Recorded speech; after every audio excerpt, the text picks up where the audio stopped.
Chair Manchin, thank you. Over the past year, in fact, 11 months, I've traveled to Europe several times. I've visited 10 countries across the continent: Ukraine, Romania, Germany, Lithuania, Estonia, Poland, Latvia, Moldova, Slovakia, and Hungary. One lesson stood out in every single country I visited.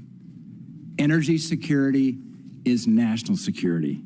I met with high-level leaders in government and industry. They all told me about the importance of reducing dependence on Russian energy and the critical role the United States can play. In Lithuania, I had a chance to visit their new LNG import terminal. By the way, that big ship that has the regasification process on top of it is called the Independence, for good reason. Because with this terminal, they now can turn away from Russia and begin importing LNG for the United States and other friendly nations. It's a big step for energy security of Eastern Europe. We should be applauding and promoting more projects like it. What I fear, though, is we have an administration that might say one thing occasionally in public, but they're not learning from the lessons of Europe. Europe's green delusion resulted in a near complete dependence on Russia for energy. Many countries shut down their baseload coal and nuclear plants without having a real plan. One leader in Europe, describing some of his colleagues to the north, said a vision without an action plan is a hallucination. In fact, Europe went so far as to condition Lithuania to get into the EU to decommission their nuclear plant. Lithuania used to be a net energy exporter, but because it was the green whim of the moment, when anti-nuclear for a period of time, they had to shut down their plant to get in the EU, leaving them very vulnerable. And thank God for LNG that's helping make up now for that loss of baseload power. It's truly baffling. We can't let this administration take us down the same dangerous path. I don't think this administration is learning anything from it. This religion, this pursuit of this green hallucination is a dangerous moment in U.S. history and for the world. They're talking out of two sides of their mouth. On one hand, DOE's approving more LNG terminals to supply our allies. On the other hand, FERC is slow-walking pipeline approvals that would support these export terminals. You got to have infrastructure to get the gas to the ports.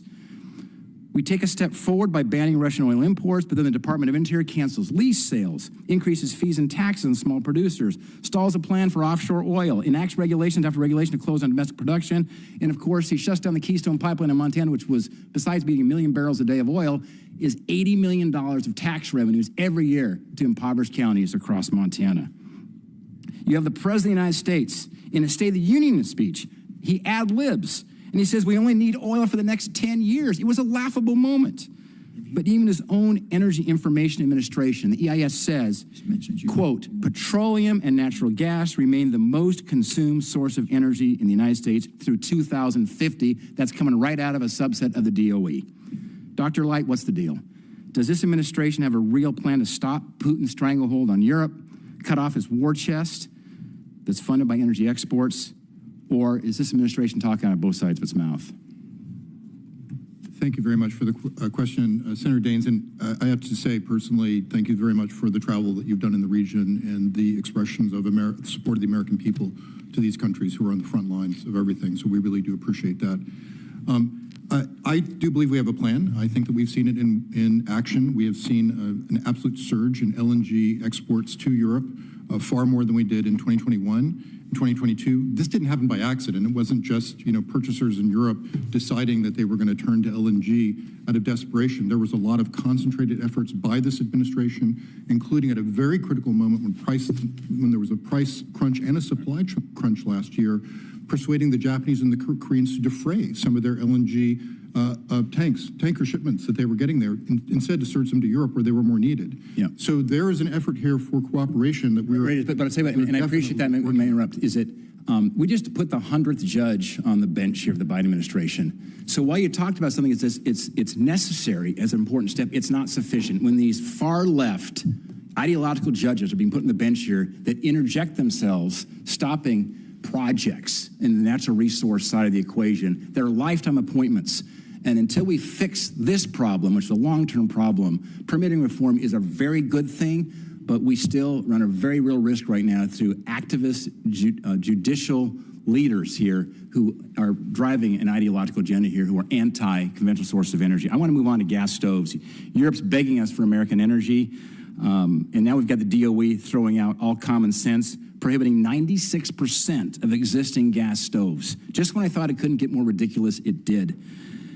My question is, the White House recently said it does not support banning gas stoves, but the proposed rule effectively bans 96% of existing gas stoves. What's the truth? The president does not support the banning of gas stoves. I want to know what the rule is, though. I understand what the president says up in front because he knows politically he's got an absolute firestorm on his hands because people are looking back and saying this is ridiculous. So sir, I would be very happy to arrange for a meeting between the staff for the I just want to know, is it the truth? Does the rule ban 96% of existing gas stoves? Right, and that's outside the purview of my office. I'm sorry, sir, but I'm international. You don't have an answer. We want to get an answer to that. Yeah. ERE, I'm sure, would be very happy to have a meeting with your staff to talk about those questions and get to a good answer. Thank you. Thank you, Senator. Senator Cortez Masto.